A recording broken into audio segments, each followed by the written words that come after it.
সূর্যটা মাথার কাছে চলে আসবে ভাই সেদিন। সূর্যের প্রচন্ড তাপে মাথার মগজগুলো ভাতের মাড়ের মতো গলে গলে নাকের ছিদ্র আর কানের ছিদ্র দিয়ে বেয়ে বেয়ে পড়বে। জিহ্বাটা তৃষ্ণায় বেরোতে বেরোতে নাভি পর্যন্ত এসে ঝুলে থাকবে কুকুরের মতো, ক্লান্ত শ্রান্ত ঘর্মাক্ত পেরেশান, বাঁচানোর কেউ নাই। মা আয়েশা জিজ্ঞেস করলেন, ইয়া রাসূলুল্লাহ, ডোন্ট দে ফিল এনি শাই?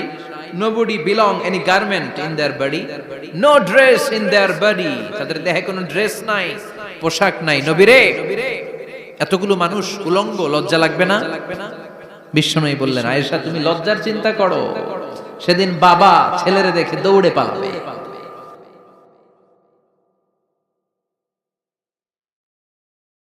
কিয়ামতের দৃশ্যটা কিরকম হবে এর নকশা খুব সংক্ষিপ্ত পরিসরে মাত্র 11টা আয়াতে আল্লাহ তুলে ধরেছেন। আপনি মনোযোগ দিয়ে কানগুলো খরগোশের মতো খাড়া করে যদি কথাগুলো শুনেন, আপনার মনে হবে আপনি এখানে বসে কিয়ামত চোখে লাইভ দেখতেছেন। লাইভ আল্লাহ এমন ভাবে বলেছে, সুবহানাল্লাহ পড়েন। তা আসুন আমরা সরাসরি কিয়ামতকে দেখে আসি, আসলে কিয়ামতটা কেমন। বর্ণনা করছেন কে? আল্লাহ। সূরার নাম হচ্ছে সূরাতুল কারিয়া। কি নাম? আওয়াজ করে উত্তর দিতে হবে। সূরার নাম আল কারিয়া। চিৎকার মেরে বলেন, সূরার নাম কি? আল কারিয়া। এটা মাক্কি সূরা। কি সূরা? বিশ্বনবীর জীবনের দুইটা পর্ব, একটা মাক্কি পর্ব আর একটা মাদানী পর্ব।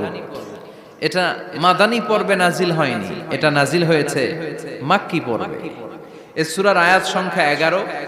এটা কোরআনের 101 নাম্বার সূরা। এটা আল কোরআন আল কারীমের 30তম পারায় অবস্থিত একটা সূরা। আমাদের অনেকেরই মাশাআল্লাহ মুখস্থ আছে, আছে না? ইমাম সাহেব নামাজে প্রায় পড়ে, অনেকেরই মুখস্থ। শুনতে শুনতে কবে যে মুখস্থ হয়েছে আমাদের নিজেরাও জানি না। সুবহানাল্লাহ পড়ে। কোরআনের ভেতরে খালি বরকত, এটার সাথে লাগলেই বরকত, মসজিদে গেলেই বরকত। মনের অজান্তে আমরা এই সূরাকে মুখস্থ করে ফেলেছি।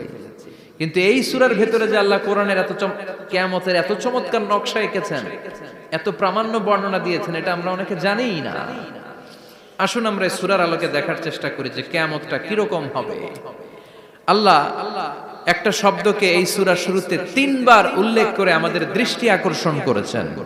আল্লাহ tried to draw our attention by mentioning 3 times a word, and that is al-qari'ah.